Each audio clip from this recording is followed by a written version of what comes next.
You ready, boys? Yeah. If you listen to any radio play, the one thing that brings the play to life is the sound effects. In recent years, this has been done digitally, but here at Harlow Hospital Radio, for that is us, we like to go back to the traditional way with the use of Foley artists. These, my colleagues, are the Foley artists. I'd never heard of that too. To show you how it works, we will perform for you an extract from a new radio play.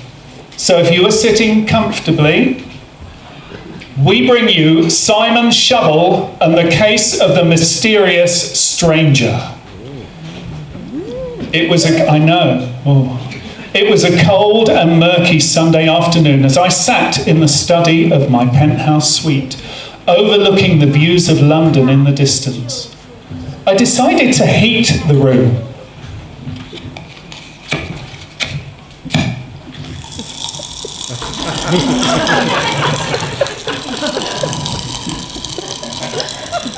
Sheer quality. Suddenly, the quiet was broken as my antique cuckoo clock chimed 3 o'clock.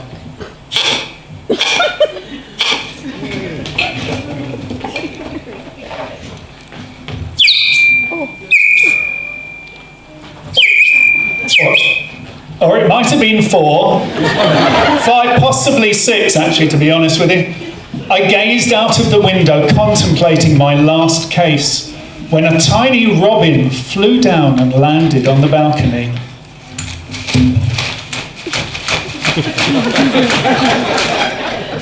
Blooming big robin. Just then, I heard the sound of footsteps climbing the stairs. They were a woman's footsteps.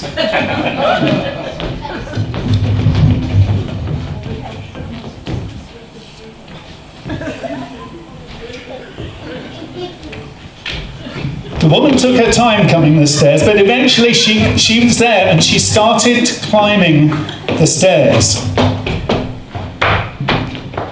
Up to my flat, which was on the 8th floor.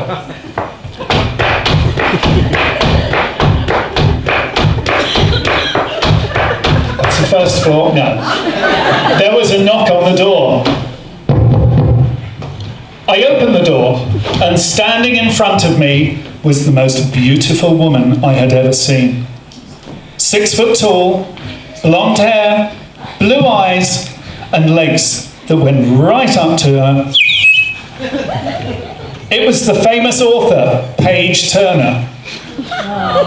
Thank you. It was worth waiting for, though, wasn't it? I invited her in and poured her a drink.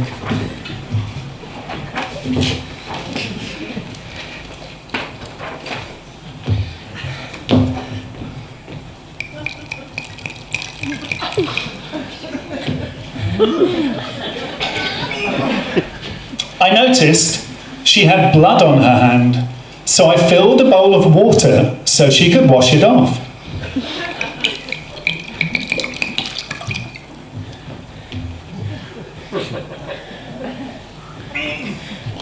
And then poured her a bath.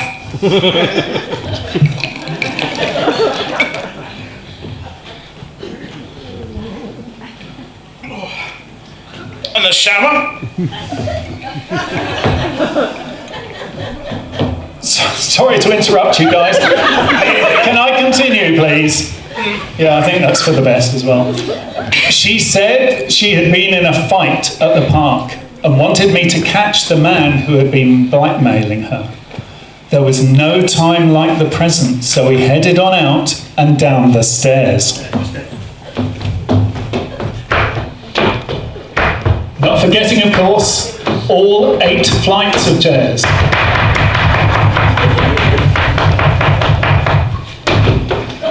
When we got to the bottom, it was starting to rain.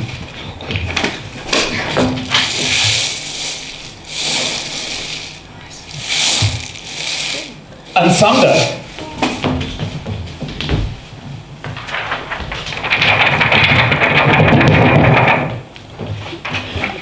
And after the thunder, of course, what comes after the thunder? After a certain amount of time, but lightning.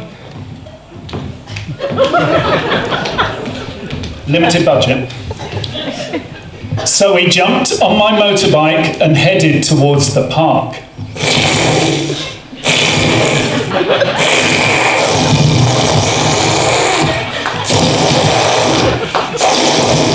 Yeah. That's the best one you're going to hear so far this evening, I can assure you. We arrived at the park and I started, look, we're there, thank you. I started looking for clues close to where the fight took place.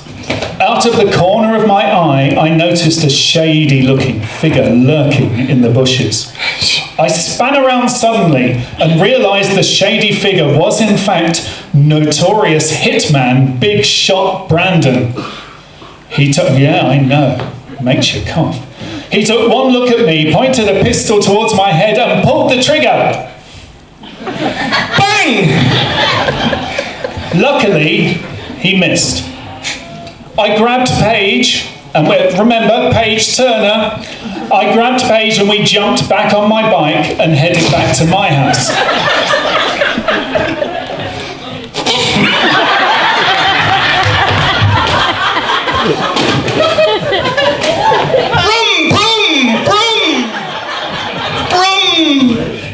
We call the AA. I looked over my shoulder and saw Big Shot in a horse-drawn carriage.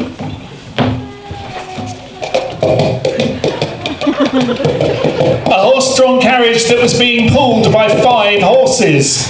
You wrote this.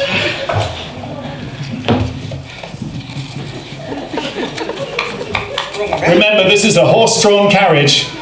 Ladies and gentlemen, boys and girls, being pulled by 5 horses.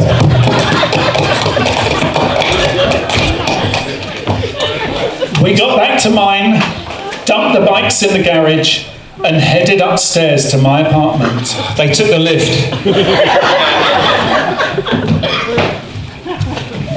We locked the door behind us and hid behind the sofa.